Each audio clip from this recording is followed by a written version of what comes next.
everybody, welcome to my channel. For some reason it's a bright sunny day, maybe it's a little overcast, and I think that's being reflected in my lighting, so apologies if it's a little gloomy. So today we're talking about my Kindle Unlimited and how I am canceling it. So I recently got an email that there was going to be a price increase. As with everything currently, we're in the middle of a recession, everything is so expensive. I live in New York City, so I'm not a stranger to that aspect, but I think it's just gotten so much worse. And when I saw that email from Amazon saying that they were gonna increase the prices next month, I was like, nope, no thank you. And I'm gonna talk about that in this video. Also, if you follow me on Instagram, a couple months ago I talked about how my Kindle suddenly stopped working. It is literally frozen in the screen for months. I let the battery drain in the hopes that maybe it would get fixed. Yes, I have held down the restart button for various amount of times and it has not changed, has not fixed. It just says waking up and it's not waking up. And it's a beautiful addition too. I got this from my brother a couple of years ago. This is a 2018 model. And I was thinking,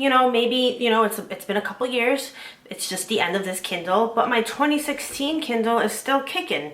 So I don't know, 2016, 2018, it makes me super sad because I didn't want to have to buy a new Kindle because I had just gotten a case for this and I had done a video about it. I'm pretty sure it was the Little Prince case. I have it right here and I was actually getting a lot of use out of this Kindle, so it just made me really sad. The 2016 Kindle still works, yes it does. I just don't have a cute case for it, and now I don't want to buy a cute case for it or like a functional case for it because what if it breaks on me too? And I just finished purchasing that one. This is the case that I had for this. This is like a repurposed Bambi kids book, like from my childhood, and it's actually quite beautiful, but it's not practical. It's super bulky and huge, and the Kindle just sits in it kind of awkwardly, although I really love it. This was a purchase that I made when I was a lot younger and not really thinking straight. So I'm really sad and I do really want to buy a Kindle. I was this close to getting a Kindle Scribe, which is the most expensive model currently. And I'm like, no. So I'm still kind of deciding what kind of Kindle I want. I know I don't need like the one with all the fancy features and stuff like that. So I might just get a basic Kindle. But even basic Kindles, like, it's so confusing. So I was going to get a Nook to add more confusion to this. I was going to get a Nook from Barnes & Nobles because I've had those before as well and I did really enjoy them, but the technology that the Nook technology is not the same as the Kindle one, unfortunately. Like, Amazon just has more money and more resources to pour into all these models, whereas Barnes & Noble I don't think does. Even though I love Barnes & Nobles, and if I could just leave Amazon behind, I would, because not only am I canceling my Kindle Unlimited, I'm canceling my Kindle Prime, which I never had anyway. 10 years ago I had it, and then, Amazon's just not the best company. And I know like every corporation, capitalism, it all sucks, but for me, I feel like Amazon in particular is just really, really bad and I don't like their practices. So I was gonna get the Nook, the one that I wanted. It had like a pink background. It was limited edition and it sold out. I don't know what I'm gonna do. Back to my Amazon Prime, that's what I was gonna say. I had it for a little bit this year because I wanted to see Daisy Jones and the Six, which I ended up not even liking. I already talked about that, but that's why I did the Amazon Prime, and then I just haven't canceled it since, but I'm also going to be canceling that as well because to me, it's just not worth it anymore. So let's talk about the Kindle Unlimited. So if you don't know what the Kindle Unlimited program is, it's basically like a library lending system.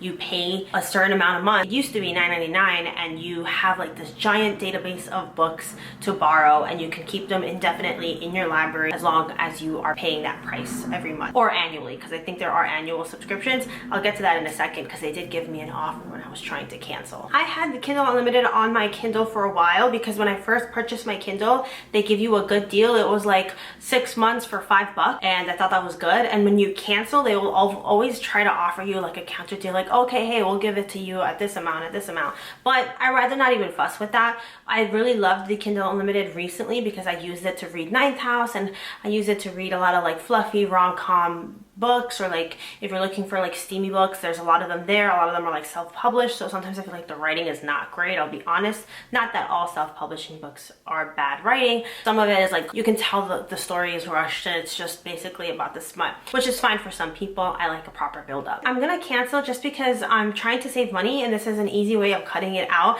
and I don't use Kindle Unlimited that much to warrant having it and being charged for it every month. I might as well just go to the library. And the problem with the library obviously obviously, is that it's a physical book and not a digital book that I could just take with me everywhere. I don't even have to take my Kindle. I could just read it on the Kindle app on my phone.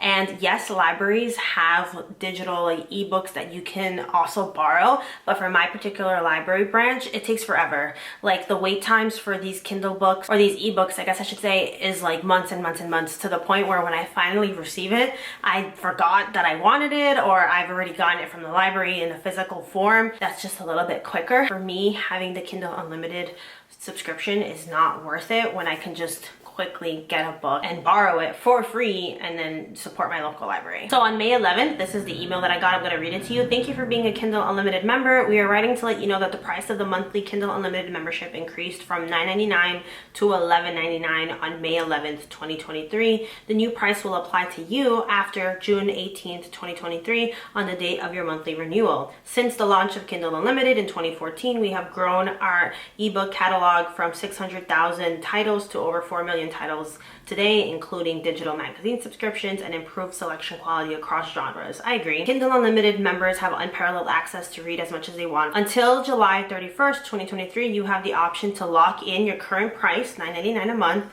by purchasing upfront 6 months or 12 months of Kindle Unlimited. The lock-in price will take effect on your next billing date after the offer is purchased. Done with it. I loved it. I'm going to miss it. I'm going to miss it when all these titles leave my library on my Kindle. But for me, it just didn't make sense to have another charge that's a little bit more expensive for something that I've been using that I don't really use as often as I would have liked, you know, because real life gets in the way of my reading habits, and sometimes I buy things physically instead. So yeah, that's how I'm feeling. Let me know if you're going to continue Kindle Unlimited. I'm sure most people will, but I would love to hear your thoughts down below. And if you made it to the end, thank you so much for watching. I really, really appreciate it, and I will see you soon with another video. Bye.